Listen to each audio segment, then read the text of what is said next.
오늘 사사기 8장 22절부터 28절 말씀 통해서 기드온의 또 다른 전쟁이라는 제목으로 말씀 함께 나눕니다. 우리의 삶은 영적 전쟁이 끊임없이 벌어지는 전쟁터입니다. 영적 전쟁이란 삶의 전 영역에서 눈에 보이지 않는 악한 영과의 싸움을 의미합니다. 쉽게 말하면 선과 악의 보이지 않는 싸움이 영적 전쟁입니다. 영적 전쟁이라는 말을 들으면 거부감을 느끼는 분들이 계십니다. 영적 전쟁은 광신도나 이단에 빠진 사람들이 믿는 이론이라고 생각하기 때문입니다. 그러나 영적 전쟁은 사람들이 상상력으로 만들어낸 이론이 아닙니다. 영적 전쟁은 우리 삶에 실제하는 전쟁입니다. 베드로전서 5장 8절에 보면 우리의 대적 마귀는 지금도 우는 사자같이 두루다니며 삼킬 자를 찾고 있다고 말씀하고 있습니다. 성경에서 증언하고 있듯 영적인 전쟁은 지금 현재 우리 삶, 우리 마음 속에서 벌어집니다. 영적인 전쟁은 여러 개념으로 설명할 수 있습니다. 그러나 2주 전 주보에 기재한 내용대로 영적 전쟁을 두 개념으로 설명하면 영적 전쟁이란 도덕적인 싸움이고 또 삶의 주인을 누구로 정할 것인지에 관한 전쟁입니다. 사탄은 우리를 도덕적으로 타락하게 만듭니다. 성도의 도덕성을 공격하는 게 사탄의 주된 공격 방법이지요. 도덕성을 무너뜨리려 하는 이유는 그리스도인이 도덕적으로 타락해야 하나님의 영광을 가릴 수 있기 때문입니다.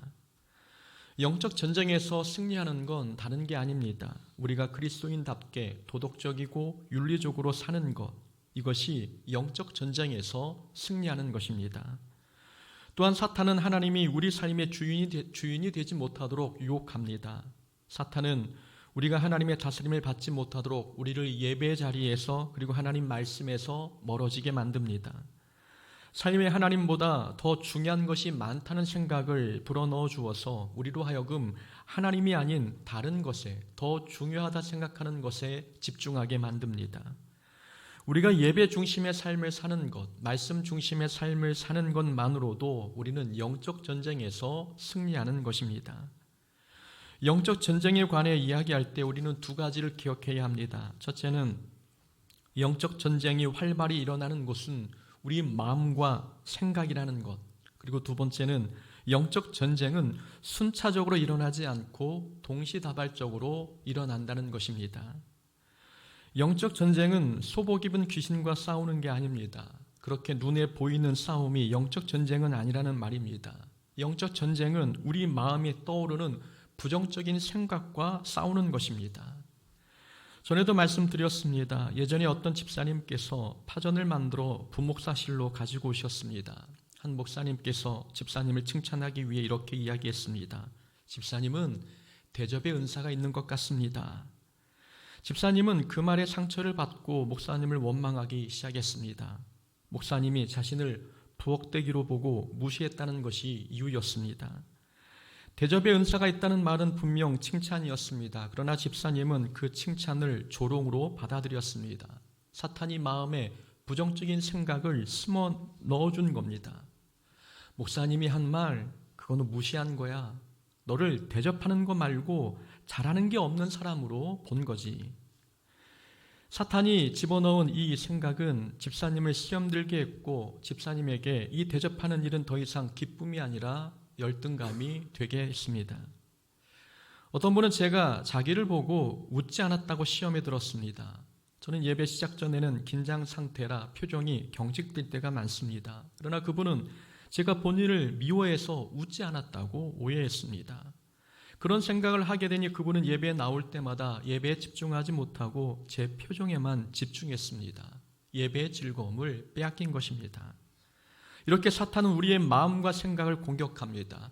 마음에 떠오르는 생각이 우리의 신앙생활을 방해하고 있다면 그 생각은 하나님이 주신 생각이 아닙니다. 부정적인 생각으로 자신을 자책하고 시험에 들어 신앙생활의 행복을 잃어버리고 있다면 그건 우리 마음이 사탄의 공격을 받고 있는 것입니다. 마음과 생각은 영적 전쟁이 활발히 일어나는 곳입니다. 우리가 굳건한 마음과 믿음의 생각을 갖지 않으면 우리는 이러한 영적 전쟁터에서 승리하기 어렵습니다. 그리고 영적 전쟁은 순차적으로 일어나지 않습니다. 영적 전쟁이 순서대로 일어나면 얼마나 좋겠습니까? 하나의 전쟁을 치르고 난 후 그 다음 전쟁을 치르고 또 이 문제를 해결하고 난 후 저 문제를 해결하면 훨씬 수월할 것입니다. 그러나 영적 전쟁은 차례를 지켜가며 순서대로 우리에게 다가오지 않습니다. 동시다발적으로 일어나는 게 영적인 전쟁입니다. 사탄은 이 중에 하나만 걸려라 하는 심보로 여러 문제를 한꺼번에 던져 우리로 하여금 하나에 걸려 넘어지게 만듭니다. 교회를 개척하고 부흥이 되던 시기에 교회 재정의 절반에 해당하는 금액을 헌금하시는 가정이 교회를 떠났습니다. 마음도 아프고 힘도 빠졌습니다. 그런데 거기에 발목까지 골절되어 수술하게 되니 마음은 더 힘들어졌습니다. 발목 수술 후 목발을 짚고 재활하던 중에 맹장염이 걸려 또다시 수술대 위에 올랐습니다. 마음도 아프고 다리도 아프고 배도 아팠습니다. 마음에 커다란 폭탄 하나가 떨어진 기분이었습니다. 거기에 코로나가 터져 전도의 문은 막혔고 교회 건물주는 건물을 팔겠다고 나섰습니다. 그 당시의 느낌은 이 영적 전쟁을 1대1로 싸우는 게 아니라 17대1로 불리한 싸움을 한 것 같은 느낌이었습니다. 이런 모든 문제들이 하나씩 다가오면 마음이 수월할 텐데 그렇지 않습니다. 한꺼번에 동시다발적으로 마음에서 일어나는 것, 이게 영적 전쟁의 특징입니다. 그래서 우리는 항상 깨어 있어야 합니다. 하나의 문제가 지나갔다고 방심하면 안 됩니다. 영적인 전쟁은 그렇게 간단하고 편하게 다가오지 않습니다. 물질 문제와 건강 문제가 한꺼번에 터지기도 하고 사업과 가정의 문제, 사람과의 관계의 문제가 동시에 일어나기도 합니다. 우리가 지금보다 더 맹렬히 그리고 전투적으로 신앙생활을 하지 않으면 우리는 동시다발적으로 일어나는 이 영적 전쟁에서 이겨내기 어렵습니다. 기드온이 300명을 데리고 미디안 군대를 물리쳤습니다. 횃불과 항아리, 나팔, 이렇게 무기 같지 않은 도구로 13만 5천 명을 물리쳤습니다. 이 정도면 영적 전쟁이 다 끝난 것 아닙니까? 그러나 그렇지 않았습니다. 기드온이 치러야 할 영적인 전쟁은 아직 남아 있었습니다. 횃불과 항아리로 12만 명을 죽였지만 아직 15,000명이 살아서 도망갔고 미디안의 두 왕 셀바와 살문나도 아직 살아 있었습니다. 미디안과의 자녀 병력과의 싸움이 남아 있었지만 더 심각한 전쟁은 기드온 마음에서 일어나는 전쟁이었습니다. 오늘 본문 8장이 그런 내용을 다루고 있습니다. 1절부터 3절에 보면 에브라임 지파가 기드온을 찾아와 따지는 모습이 기록되어 있습니다. 에브라임 지파가 기드온에게 불만을 이야기하는 이유는 이런 내용이지요. 기드온이 밤 이경에 항아리, 횃불, 나팔로 미디안을 공격하자 미디안 군대가 혼비백산하여 자기 동료를 칼로 쳤습니다. 이때 미디안 군대 중 12만 명이 죽었고 15,000명은 요단강을 건너 도망가는 중이었습니다.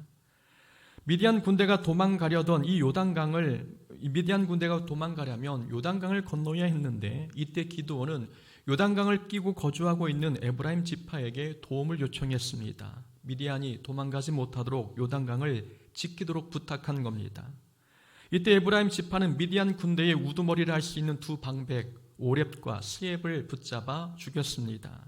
적장의 목을 베었으니 에브라임 지파는 목에 잔뜩 힘이 들어갔습니다. 그래서 기드온을 찾아와 따졌습니다. 8장 1절에 보니 이렇게 말합니다. 에브라임 사람들이 기드온에게 이르되 내가 미디안과 싸우러 갈 때 우리를 부르지 아니하였으니 우리를 이같이 대접함은 어찌 됨이냐 하고 그와 크게 다투는지라. 에브라임 지파는 기드온이 자기들을 처음부터 전쟁에 참여하도록 부르지 않았다는 문제로 따졌습니다. 에브라임 지파가 이 문제로 따진 것은 시기와 질투가 원인이었습니다. 에브라임 지파의 속마음은 이런 뜻이었습니다. 왜 처음부터 우리를 불러 전쟁에 참여시키지 않았느냐? 그렇게 했다면 우리가 이 전쟁에서 더 큰 공을 세우지 않았겠느냐? 왜 우리를 제외시켜서 너가 속한 므낫세 지파가 큰 공을 세우도록 했느냐? 이런 마음이 있었던 겁니다. 에브라임 지파는 기드온이 속해 있는 므낫세 지파와 형제 지파입니다.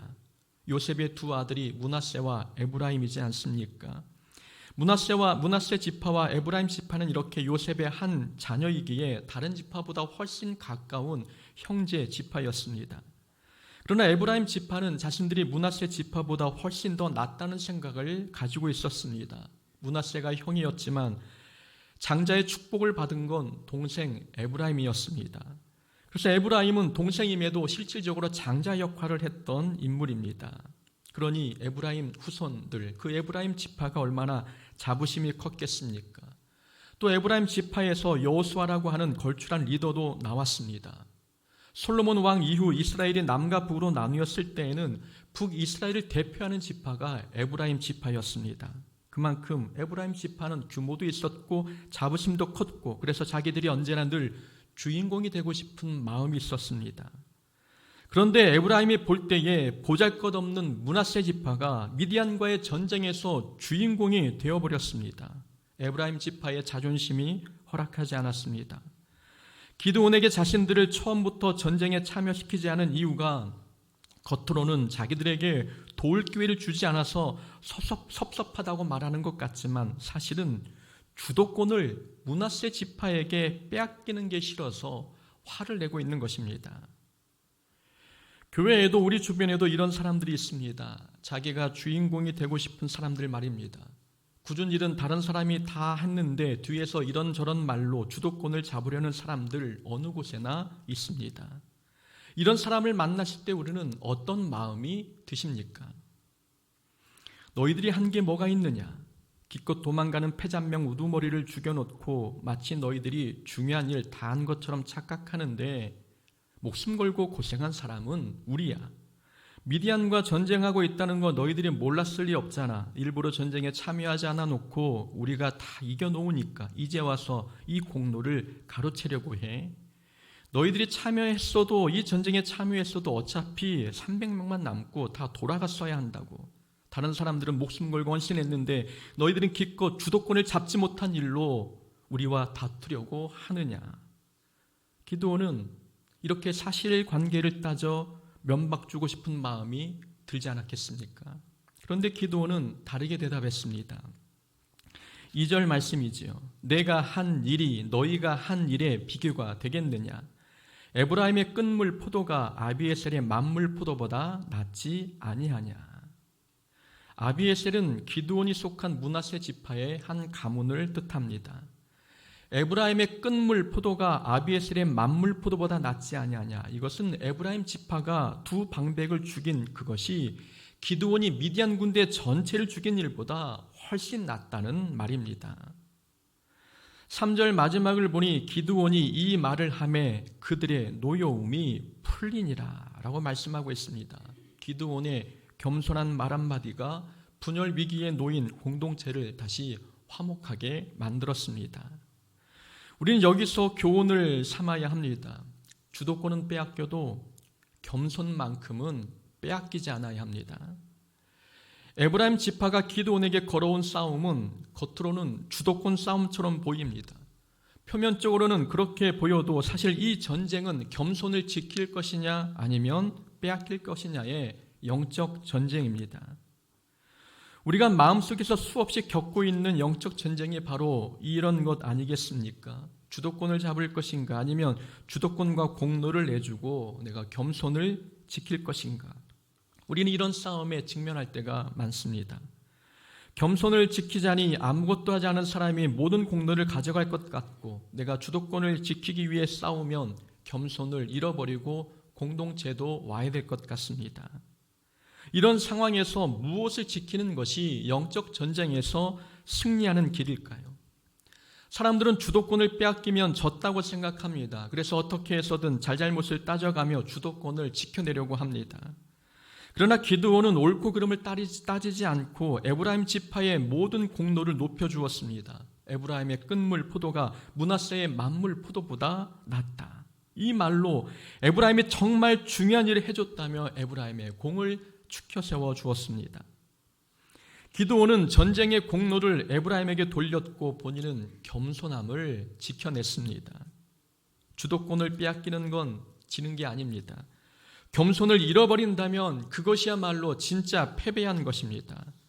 다 잘해놓고 겸손을 잃어버린다면 지금까지 잘한 건 다 의미 없어집니다. 영적 전쟁은 주도권 싸움이 아니라 겸손을 지키느냐 빼앗기느냐의 싸움입니다. 사람들이 주도권을 잡으려고 하는 이유는 자기 공로를 내세우기 때문입니다. 자기가 더 많이 수고했고 자기가 더 많이 헌신했다고 생각하니 주도권은 마땅히 자기가 잡아야 한다고 생각합니다.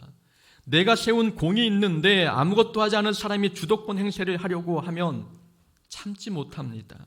그러니 공동체가 분열되든 말든 사람들이 상처받든 말든 주도권 싸움을 하는 겁니다. 에브라임이 기드온을 향해 크게 다투었던 것처럼 말입니다. 사실 우리가 한 것은 아무것도 없습니다. 미디안을 물리친 것, 기드온이 잘해서 된 것 아닙니다. 하나님께서 이기게 하신 거죠. 하나님께서는 사람들이 자기 힘으로 승리했다고 착각할까 봐 300명만 남겨두고 모두 돌려보냈습니다. 무기도 횃불, 항아리, 나팔뿐이었습니다. 이 전쟁은 사람의 공로가 아니라 하나님의 능력으로 이긴 것임을 보여주기 위함이었습니다. 에브라임이 오렙과 스엡을 죽인 것도 하나님께서 하신 일입니다. 3절에서 기드온이 말했습니다. 하나님이 미디안의 방백 오렙과 스엡을 너희 손에 넘겨주셨으니, 기드온은 두 방백을 죽인 것도 하나님이 이기게 하신 것임을 강조했습니다.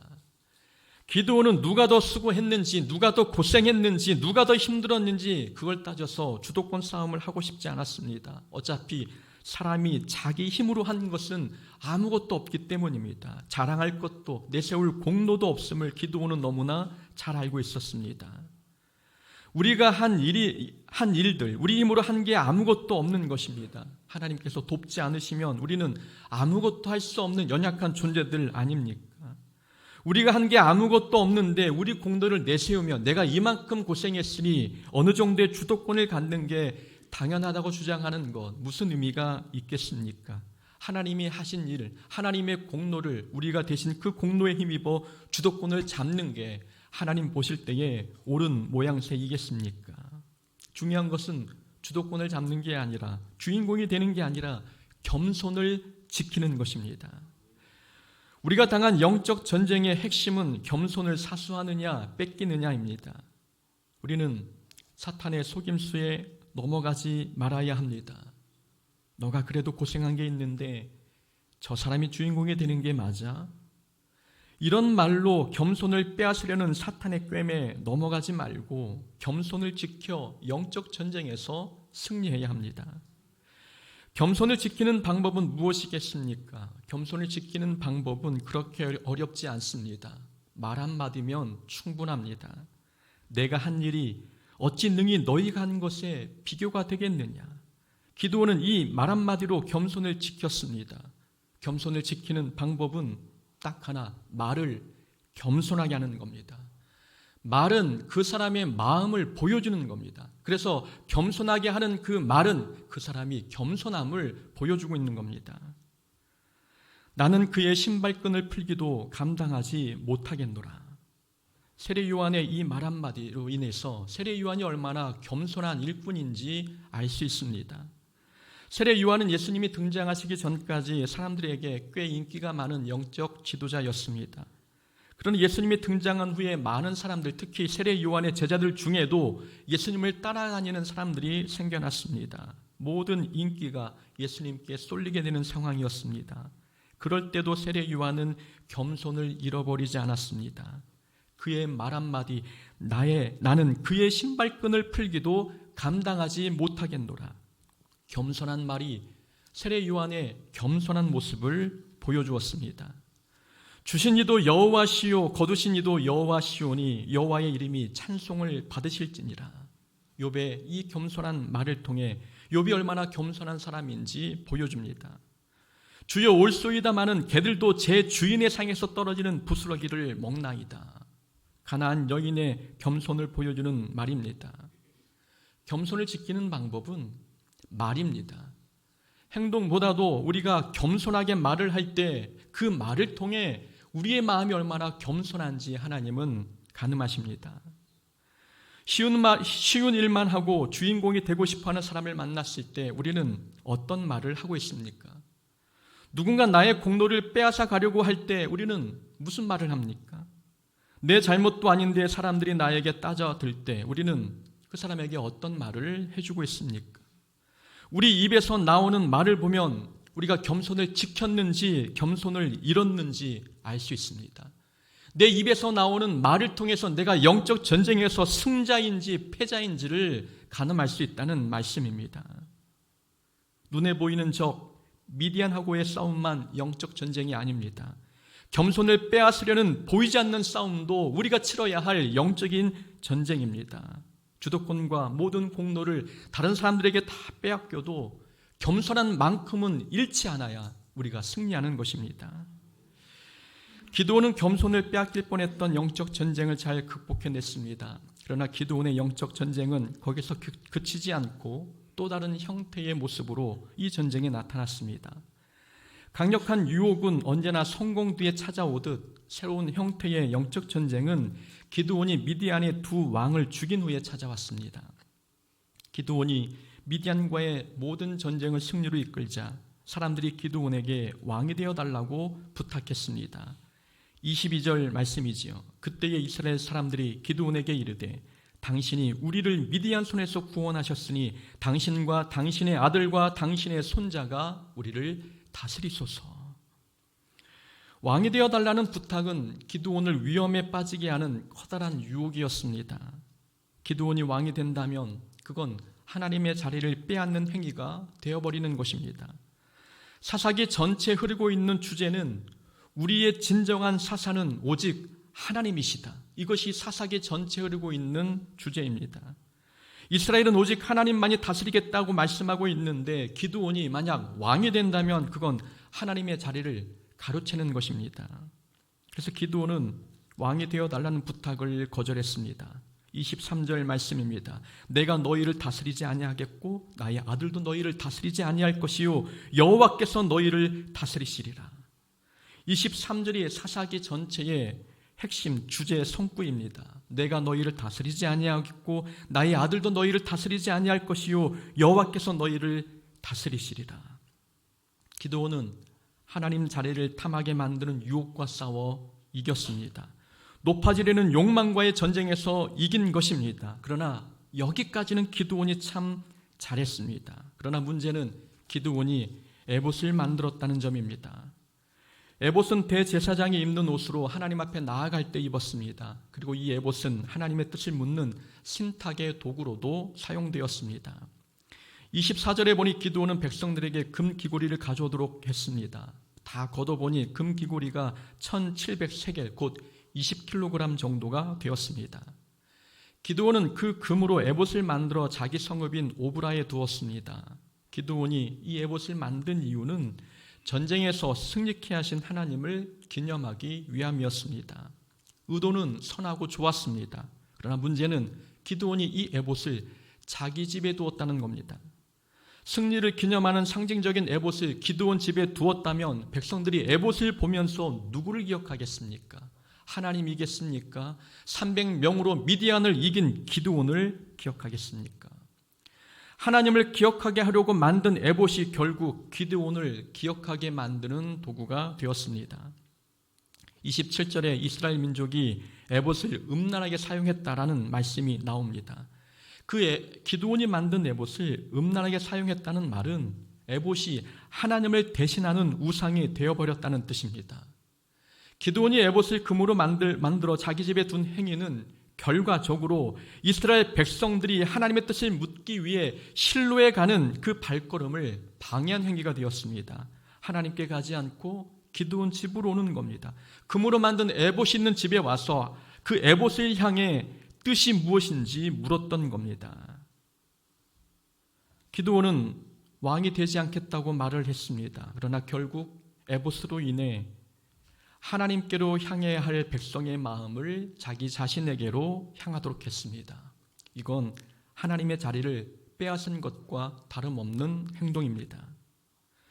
기드온이 지금까지 잘해왔는데 어쩌다가 기드온이 하나님께 향하던 백성의 마음을 가로챈 것일까요? 기드온의 실수는 사람들이 자기가 한 수고를 알아줬으면 하는 마음을 가졌다는 겁니다. 사람들이 내가 한 수고, 내가 한 고생을 좀 알아줬으면 좋겠다. 이런 생각 누구나 할 수 있지 않습니까? 이렇게 고생했으니 나의 수고를 조금 알아주면 좋겠어. 이런 생각, 사람들은 크게 잘못된 생각이라고 느끼지 않습니다. 그래서 기드온도 에봇을 만들어 그 에봇을 자기 집에 두었던 겁니다. 그러나 기드온이 의도하지는 않았지만, 왕이 되고 싶지는 않았지만 사람들에게 기억되고 싶은 작은 바람이 결과적으로 하나님의 자리를 빼앗는 꼴이 되어버렸습니다. 자기의 수고를 알아주기를 바라는 마음은 왕이 되고 싶은 마음과 동일한 것입니다. 사람들이 자기 수고를 기억해 주기를 바라는 마음은 본인이 의도하지 않았어도 하나님의 자리를 빼앗는 것과 하나님의 영광을 가로채는 것과 같습니다. 재미있는 것은 9장에 나옵니다. 9장에 보면 기드온의 아들 아비멜렉이 형제들을 죽이고 자기 스스로 왕이 된 내용이 나옵니다. 스스로 왕이 된 아비멜렉, 이 기드온의 아들 이름이 아비멜렉인데 이 이름의 뜻은 아버지는 왕이시다입니다. 기드온이 아들의 이름을 지었는데 그 이름의 뜻이 아버지는 왕이시다입니다. 아들의 이름을 아버지는 왕이시다라고 지었다는 건 결국 기드온 자기가 왕이라는 뜻이 아닙니까? 기드온은 대놓고 왕이 되려고는 하지 않았습니다. 그러나 우회적으로 왕이 되고 싶은 욕망을 드러냈습니다.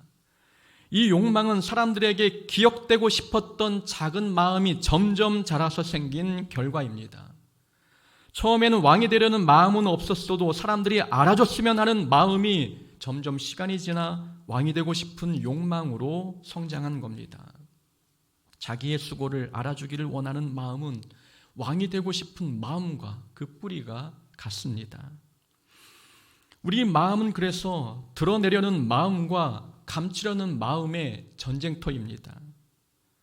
남들이 나의 수고를 알아줬으면 하는 마음, 한편으로는 오른손이 하는 일을 왼손이 모르게 하려는 마음, 이 두 마음이 마음에서 전쟁을 일으킵니다. 우리는 두 마음의 전쟁 중에서 누구의 편을 들어주고 있습니까? 마음에서 벌어지는 전쟁의 승자는 항상 우리가 편드는 쪽이 됩니다. 그래서 우리는 드러내려는 마음과 감추려는 마음의 싸움에서 감추려는 마음이 승리하도록 그쪽 편을 들어야 합니다. 그래서 우리는 사람들이 우리의 수고를 몰라줘도 섭섭해하지 말아야 합니다. 알아주지 않아서 섭섭하다는 말은 결국 대접해주지 않아서 섭섭하다는 말과 같은 뜻입니다. 조금 알아줬으면 좋겠다, 이 말은 나를 대접해주면 좋겠다는 말입니다. 우리는 자기의 수고를 알아주기를 바라는 마음을 결코 가볍게 여기지 말아야 합니다.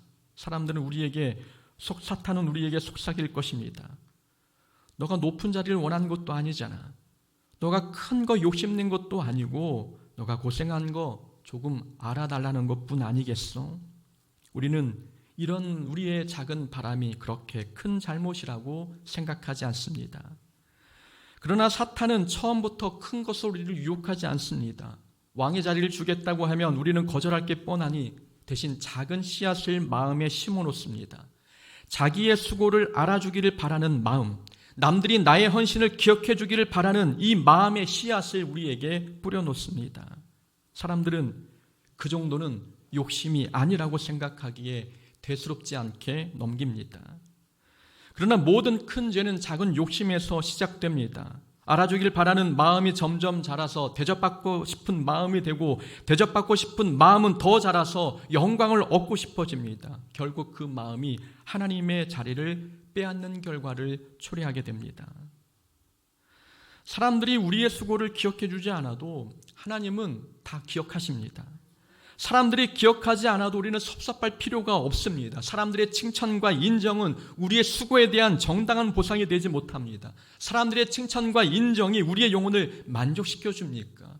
우리가 고작 사람의 칭찬으로 만족하고자 보이지 않는 곳에서 헌신하고 충성한 것입니까? 우리의 보상은 하나님 나라에서 받는 것입니다.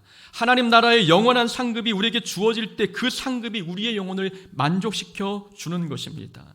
하나님이 주신 선물 말고 우리를 만족시켜주는 것은 아무것도 없습니다. 그러니 사람들이 알아주지 않아도 하나님은 아시는구나, 이 믿음으로 영적인 전쟁에서 승리해야 합니다. 미디안과 싸워 이기는 것도 중요하지만 자기 수고를 알아주기를 바라는 그 마음과 싸워 이기는 것도 중요합니다. 사람들에게 기억되기를 바라는 마음은 왕이 되고 싶은 마음과 같은 것임을 우리는 잊지 말고, 무엇을 하든 우리는 빚도 없이 이름도 없이 주어진 사명을 감당해야 합니다. 우리 마음은 보이지 않는 전쟁터입니다. 이 마음의 전쟁터에서 겸손을 잃지 마시고 드러내고 싶은 마음과 싸워 늘 승리하시기를 바랍니다. 그래서 날마다 하나님 앞에 영적 승리를 거두며 기쁨의 승리의 찬가를 부르며 살아가는 우리의 삶이 되어야 될 줄로 믿습니다. 아멘.